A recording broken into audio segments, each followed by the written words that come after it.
Surprise ভিজিটে এসে কি দেখলেন মনে হয়? দেখুন, যেটা আমি হস্টেলে দেখেছি সেটা আমি মিডিয়ার সামনে মুখ খুলবো না, সেটা আমার যেখানে বলার আমি নিশ্চয়ই রিপোর্টটা করবো। আর সাথে সাথে হসপিটালে সারপ্রাইজ ভিজিটে এসেছি।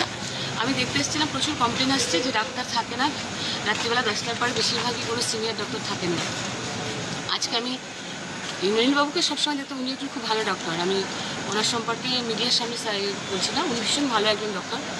তো ওনাকে আমি যখনই বলি, উনি খুব ভালো পরিষেবা দেন এবং আমার ডিপার্টমেন্টে উনি যথেষ্ট দক্ষতার সঙ্গে খুব সুন্দর সুচারুভাবে সাজিয়ে উনি খুব সুন্দর করে করছেন।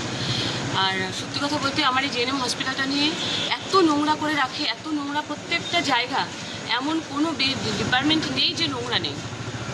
হার্ট বাদ দিয়ে এমন কোনো ডিপার্টমেন্ট নেই যে নোংরা নেই। এটা আমাদের কাছে অত্যন্ত নিন্দনীয়। আমাকে এখানকার যিনি এমএলএ অনুপম বিশ্বাস, তিনিও বারবার বলেছেন, দিদি জেএনএম হসপিটালটাকে দেখুন। জেএনএম হসপিটাল 500 বেডের হসপিটাল, আজকে সেই হসপিটালটার কী অবস্থা, কী দুর্দশা, দেখে খারাপ লাগছে।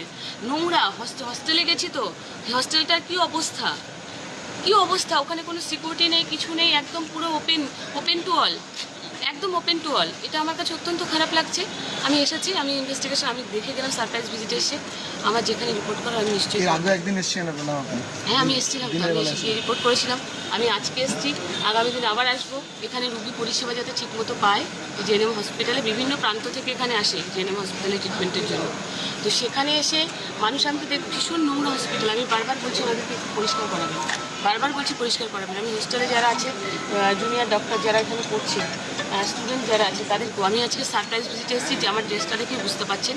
তার কারণ এই ড্রেস সচরাচর আমি বাইরে পরে কখনো বেরোই না। আজকে আমি পুরো স্টুডেন্ট সেজে এসেছি এবং আমি পুরো সিভিলে আমি মহিলা পুলিশ নিয়ে এসেছি সাথে করে। আমার নিজের সিকিউরিটিকে আমি বাইরে রেখেছি। এটা আমি উপরে ইনফর্ম করেই আমি এখানে এসেছি। জাস্ট আমি দেখতে এসেছিলাম যে মানে হসপিটালে কী সিচুয়েশান আছে এবং হস্টেল নিয়ে আমার কাছে প্রচুর অবজেকশন আছে, প্রচুর অবজেকশন আছে। সেটা আমি হাতে নাতে ধরেওছি, সেটা আমি ধরতে পেরেছি, কিন্তু আমি মিডিয়ার সামনে বলবো না। ম্যাডাম, এমার্জেন্সি বিভাগে কোনো সিনিয়র ডাক্তারকে রাত্রেবেলা পাওয়া যায় না? আমি দেখলাম তাই, সিনিয়র কোনো ডক্টর নেই। আমি কথা বলবো, আমি ওনাদেরকেও বলেছি যে মানে যাতে সিনিয়র ডাক্তাররা যেন রাত্রি 10টার পরে বেরিয়ে না যায়, শুধু জুনিয়রদের উপর ছেড়ে দিয়ে চলে গেল, এটা হবে না।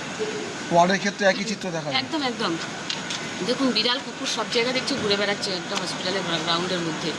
বেডের মধ্যে পেশেন্ট শুয়ে আছে, বিড়াল কুকুর। আমরা চেষ্টা করছি খুব শীঘ্রই, আপনারা দেখেছেন কদিন আগে আমরা প্রত্যেকটা হসপিটালগুলোতে, মানে কলকাতা কেন্দ্রিক আপাতত হয়েছে, যেখানে যেখানে হসপিটালগুলো আছে প্রত্যেকটা জায়গায় আমরা সিসিটিভি লাগানো হচ্ছে এবং মনিটরিং করা হচ্ছে আমাদের স্বাস্থ্য ভবন থেকে, যে কোথায় কী মানুষ কী পরিষেবা পাচ্ছে না পাচ্ছে ঠিকঠাক করতে। এবং শুধু তাই না, আমরা ওটাকে পুরো হসপিটালের কিচেন অবধি নিয়ে যাব, যে সে কিচেনে সে রান্নাটা কী হচ্ছে। তারপর একটা পেশেন্টের জন্য বর্তমান মুখ্যমন্ত্রী 110 টাকা করে অ্যালটমেন্ট করেছে, ওই কুমড়োর তরকারি না, বেশ ভালো পুষ্টিকর খাবার যাতে পায়।